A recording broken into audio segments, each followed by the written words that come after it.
Hello crafters, I'm JanB and I'm an independent Stampin' Up demonstrator. Today I'd like to show you how I made this little box. Inside there is one of these little sewing kits, and this is my thank you gift to my online customers who bought from me during May. So I didn't want to just send them that. I thought I'd do a nice little box for it to go into. So let me show you how I did that. So to start off with, the card pieces you're going to need. This one I'm going to use Watermelon Wonder. This is one of our other new colours. This is Delightful Dijon. And this piece measures 7 3/4 inches by 4 1/8 inch. You'll need some DSP. I don't actually have any of the current coloured DSP yet. I'm waiting for my order to come in, but I am using this is Birthday Bash, which I think goes quite well with Watermelon Wonder. So these pieces are they're all 2 3/4 inches wide. These two are 2 5/8 tall. This one is 7/8 of an inch tall, and these two are 1/2 inch. And the other pieces you'll need will be some scraps of, that's Watermelon Wonder, that's Bermuda Bay, and that's Mossy Meadow. So that's all you're going to need. And to start with, we're going to score our paper. So I bring up my scoreboard.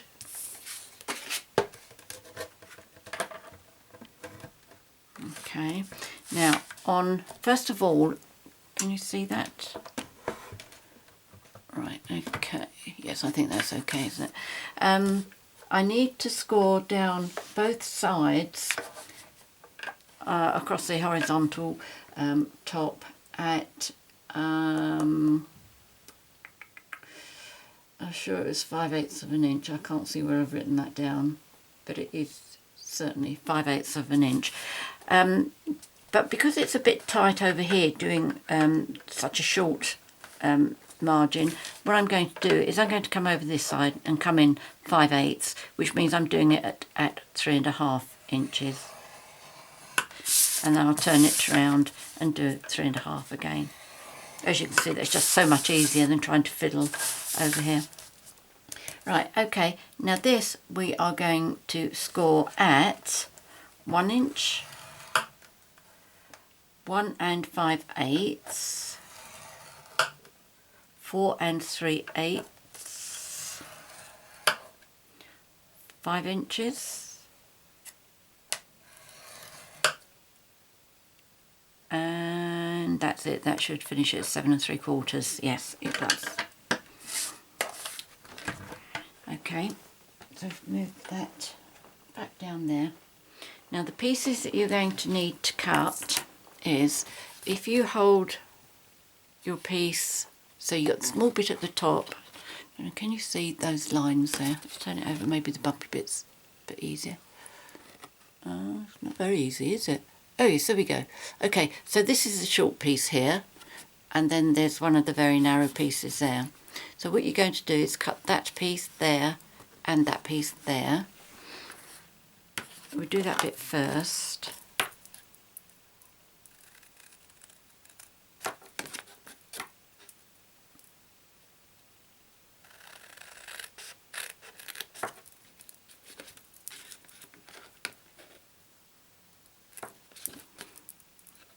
And exactly the same on the other side.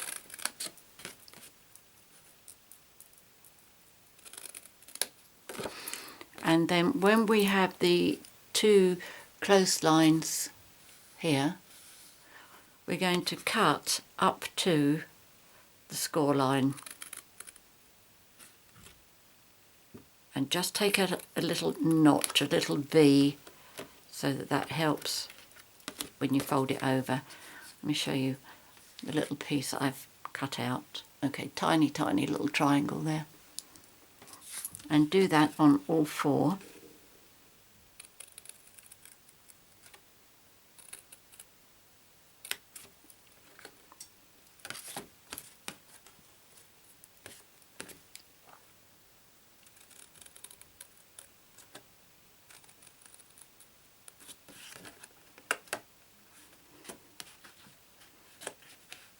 can't do this so that I get the point absolutely at the right spot so that it just cuts right off. Come on, cut off. Nope. Oh, that one fell down, that's all right. Okay, so move those pieces out of the way. And then on this piece up here, I'm going to use my project corner rounder and just round those two off.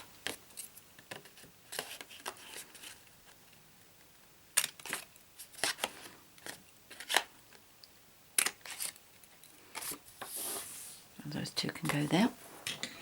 Then I'm going to fold on all my score lines.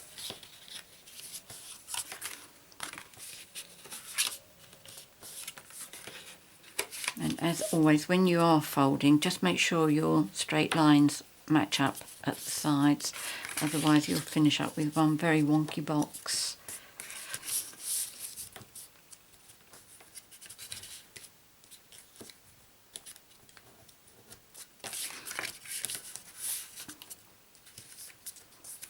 I should really be using a bone folder on this to get some nice creases.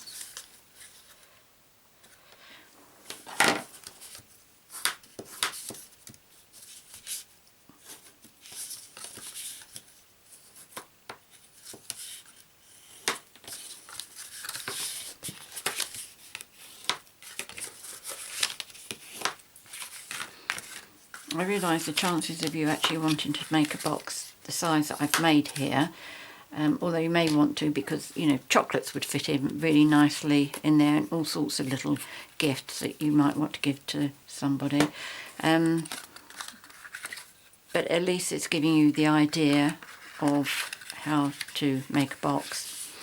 Right, so the first thing I think we'll do is if we put the DSP on here,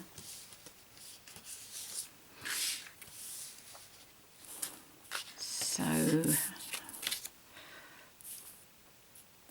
snail, here we go. I'm going to run out of this, I know, because I'm waiting for my order to come in.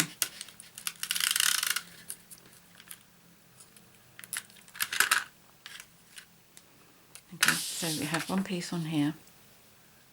In fact, that one, because it's got two different sets, it's got more pattern on it than the other one, so I'm going to put that on the top. And there's the other one. This one can go on the bottom. See, that's got two bits. It's only got one. Upside down.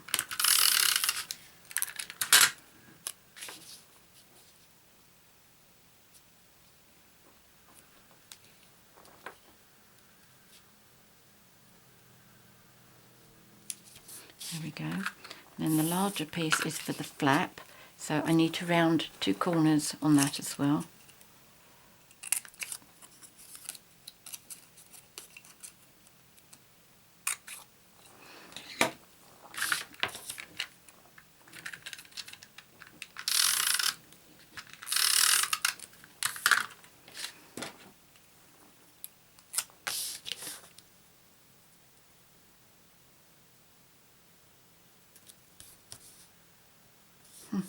That obviously joined together, didn't it? Can you see that?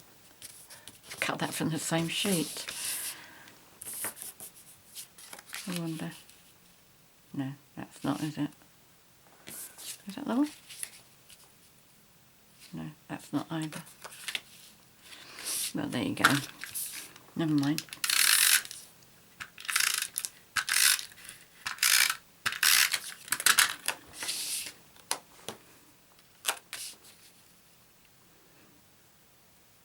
I quite often use my scissors to my tweezers to do this. I just find it's easier to line up when I don't have my fingers in the way. As you know, I do have problems getting things straight.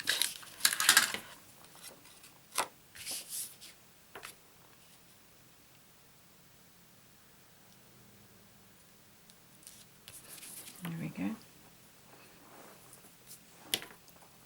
Right, so what we need to do, we need some red sticky strip, or you could use fuse,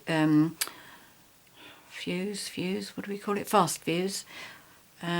or you could use liquid glue, but on this one I prefer to use, get off, the red sticky strip. And what I'm going to do on these two little pieces here, I'm going to put a piece right on the very ends.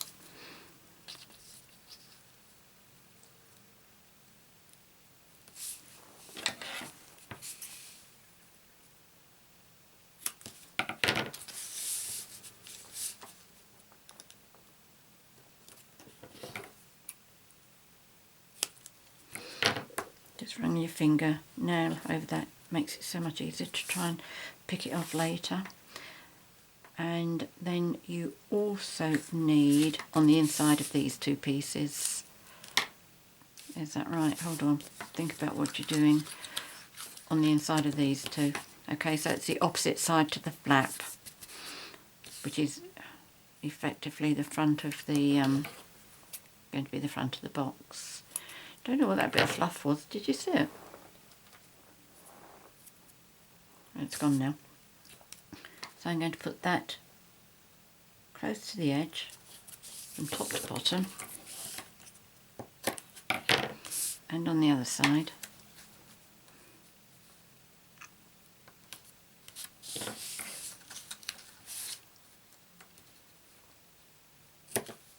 That bit of fluff has come to haunt me. Let me just put that in the bin. Okay, now again, rub your finger nail over that, top and bottom. Okay, so what we're going to do, first of all, take these two little pieces off from here.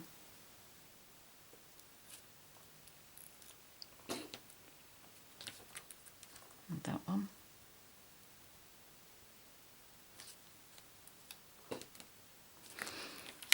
And then sit the box on the floor, on the work surface, so that your fold there is like that, so you can line these up nice and easily. Okay, so you can't see what I'm doing. Can you see it if I lay it down? No, because that comes over. Alright, with this sitting on the floor, just line that up straight.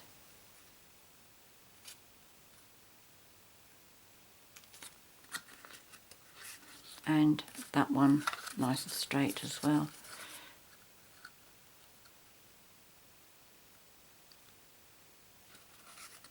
Okay.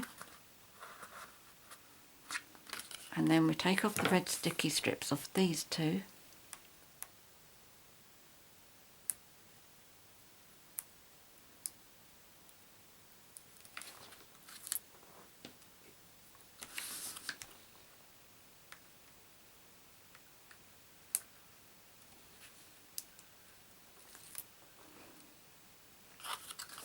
And then again, keeping that on flat on the floor, bring this up and then push your sides round. I'm going to turn this over so you can see what I'm doing, but when you do it, make sure you've got it sitting down like that, because it will keep it straight for you. Okay, so just push the sides in so they are nice and straight. That's better. Okay, and then once you're happy that they're straight, bring these two pieces round. Okay, now if I had been doing that sitting down, I would have got that a bit further back. You see I've got little bits coming over the edge there, but that's okay, I'm not going to get in a state over that. Now if you're going to use this box for something that's not easy to get out, what I mean is, with my box, because it's all nice and shiny, it just slides in and out. So I don't need the finger cutouts, which I did on this one. Okay, what you need to do is just take a 1-inch punch, which I think I have here, and then you would just slide that in, line it up halfway, so you're halfway between the two sides and halfway across there, and then just punch. Okay, but as I say, I don't need that on this box. And also with this box, if you want, you can close it like that. in which case you would need a little bit of a finger bit there. But I rather like the idea of my owl on here, so that's what I'm going to do onto this one. And then the flap just tucks behind his ears. Right, so that's what these little scraps are for. And I'm going to do his body in the same colour as my box. So my owl punch.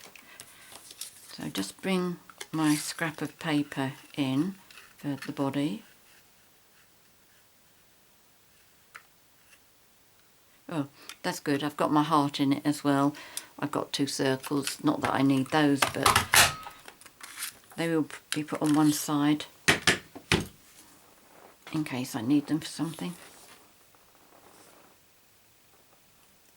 Right, and get the eyes up there, the heart here, these 2 in the bin. And then I'm using Bermuda Bay, which is in here, and just going to take the vest. In fact, as I'm punching, and it is just a scrap, I've lined it up so that I'm going to get the vest, the heart, that circle, and that circle.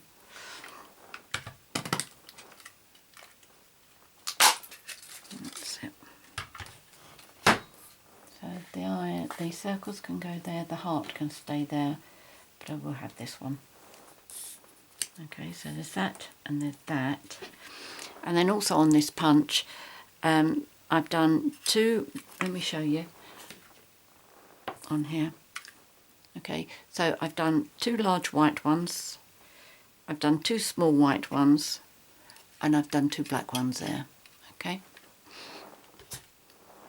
so to put my, oh, and this one is for the branch that he's sitting on. So this is Mossy Meadow, and I've used the bird builder punch for this one. And I've just got a thin piece which I know is going to go in. I can just get my branch out of it. There we go.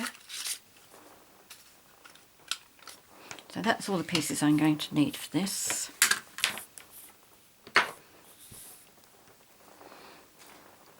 I'm not planning to do any sponging on this one, which I did recently when I used the owl.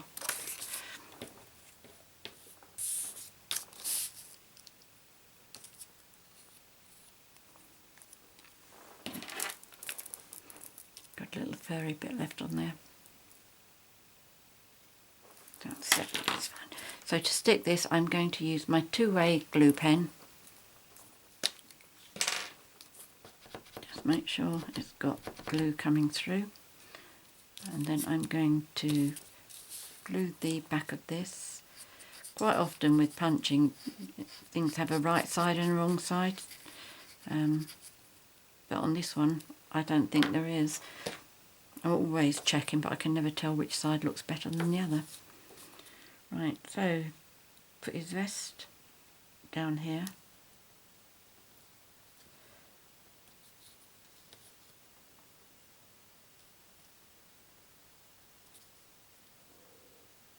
That's it. And then his heart.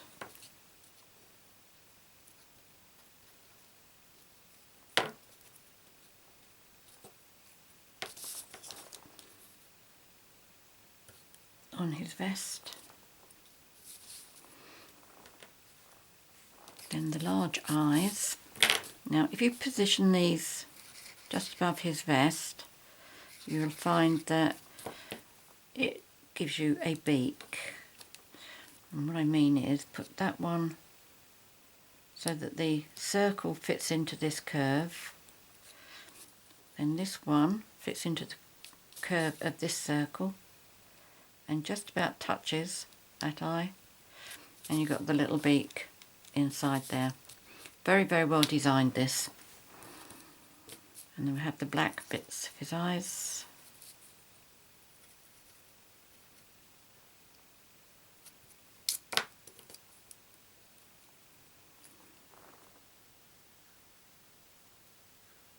Depending on where you put your the blacks of the eyes, you can have him looking one side or the other. And equally when you put the little bits of the white on. The easiest way of gluing these tiny little bits is if you just pick it up with this, you'll find there'll be enough glue on there to glue it down.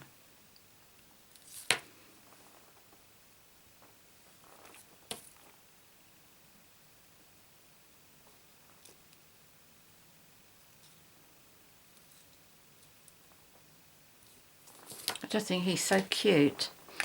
Now the next bit will be to put the branch on, and again I'll use my wet glue, not wet glue, my 2A glue pen.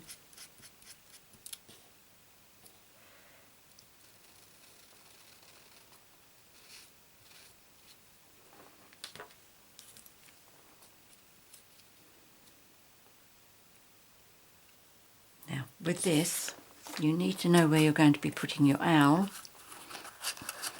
and what I do is I make the, just as the curve starts coming round out again, that's where I sit him, and therefore I know where to put my branch.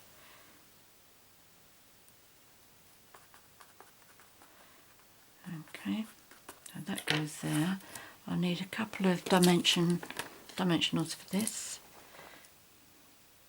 Obviously the dimensionals can't go too high, otherwise the flap of the box will never slide under there.